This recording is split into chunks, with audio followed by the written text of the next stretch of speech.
ان الحمد للہ نحمده ونصلی علی رسولہ الکریم اما بعد۔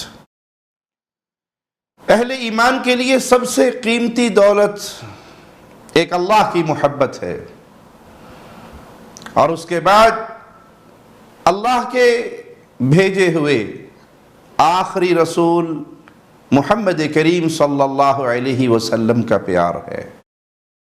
مسلمان کے لیے ان دو چیزوں سے بڑھ کر کوئی چیز قیمتی نہیں ہے۔ رب کی وحدانیت کے لیے اور مصطفیٰ علیہ السلام کی عزت اور آپ کی رسالت کے دفاع کے لیے مسلمان اپنی گردن کٹوانا، اپنا خون بہانا، اپنے بچوں کو، اپنی اولاد کو، اپنے مال کو، اپنی جان کو، ہر چیز کو قربان کر دینا فخر سمجھتا ہے۔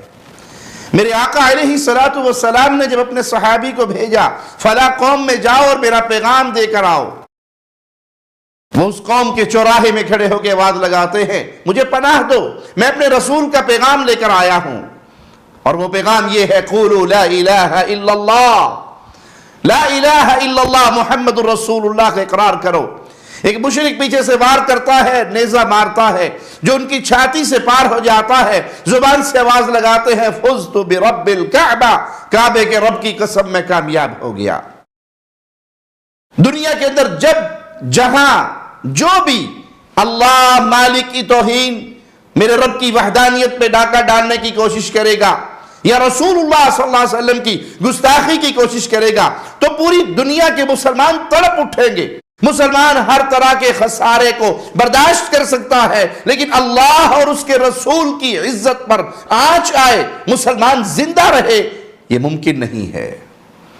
اور یہی مناظر آج دیکھنے کو ملے پوری امت مسلمہ کے، جب بھارتیہ جنتا پارٹی کی ایک ترجمان اور ان کے ایڈوائزر نے جب رسول اللہ صلی اللہ علیہ وسلم کی توہین کی، پوری امت مسلمہ تڑپ اٹھی۔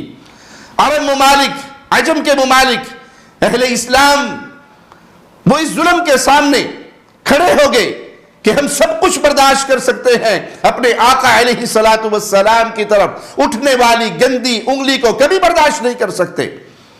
اور اللہ کی رحمت سے مسلمانوں کی جیتی جاگتی یہ محبت رسول ان کفار کو گھٹنے ٹیکنے پر مجبور کر گئی، اور ان دونوں کو اس حکمران جماعت سے نکال دیا گیا۔ تو اے اہل اسلام، اے اہل ایمان، یہ ہر کچھ عرصے کے بعد رسول اللہ صلی اللہ علیہ وسلم کی توہین کا یہ ماجرا ہمیں دیکھنے کو ملتا ہے، کبھی کسی ملک کی طرف سے اور کبھی کسی کافر قوم کی طرف سے۔ اس کے پیچھے اصل کہانی کیا ہے؟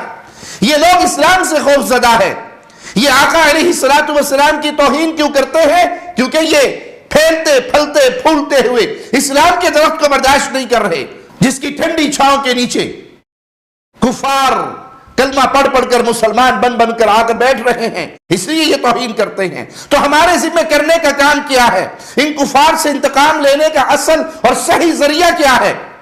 اس سیرت مصطفیٰ کو یاد کیجئے، سیرت مصطفیٰ کو مختلف زبانوں میں ٹرانسلیٹ کیجئے، سیرت مصطفیٰ کو ان کفار کے ملکوں تک ان کی زبان میں پہنچائیے، کتاب کی صورت میں، میڈیا کی صورت میں، تاکہ اللہ کے نبی صلی اللہ علیہ وسلم کی مبارک سیرت کو پڑھ کر ان کے بچے، ان کی عورتیں وہ اس کفرستان سے نکل کر اسلام کے پیارے دیس کے اندر آ کر بسے اور اسلام کے گلشن میں سانس لیں۔ یہ کرنے کا کام نہیں ہے کہ ہم اس طرح کی فضول اور توہین آمیز گفتگو کو سن کر اپنے ملکوں کے اندر مظاہرے کریں، جلوس نکالیں، اپنی ہی فوج اور اپنے ہی سپاہیوں کے اوپر حملہ آور ہوں، اپنے ہی مسلمان بھائیوں کی گاڑیاں توڑیں اور ان کی دکانوں کو آگ لگائیں۔ اس کی اسلام نے اجازت نہیں دی، اور آپ کے اس عمل سے کفار خوش ہوں گے۔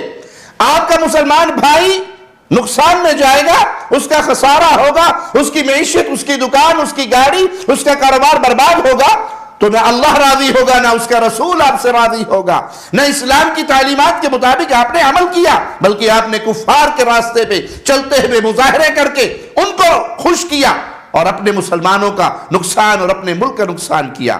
اس لیے دین اسلام کی تعلیمات کو ہر حال میں اپنے سامنے رکھیے. اللہ ہمیں اس حال میں زندہ رکھے کہ ہم رب کی وحدانیت کا پیغام پہنچانے والے، مصطفیٰ علیہ السلام کی سیرت کو عام کرنے والے، اور اللہ اور اس کے رسول کی عزت پر ہماری زندگی میں کوئی شخص کلام کر جائے، آنچ آ جائے، یہ ہم برداشت نہیں کر سکتے. جو کچھ ہمارے پلے ہے وہ سب کچھ مصطفیٰ کی حرمت پہ قربان کرنے کے لیے تیار ہے. اقول قولی ھذا واستغفر اللہ لی ولکم ولسائر المسلمین.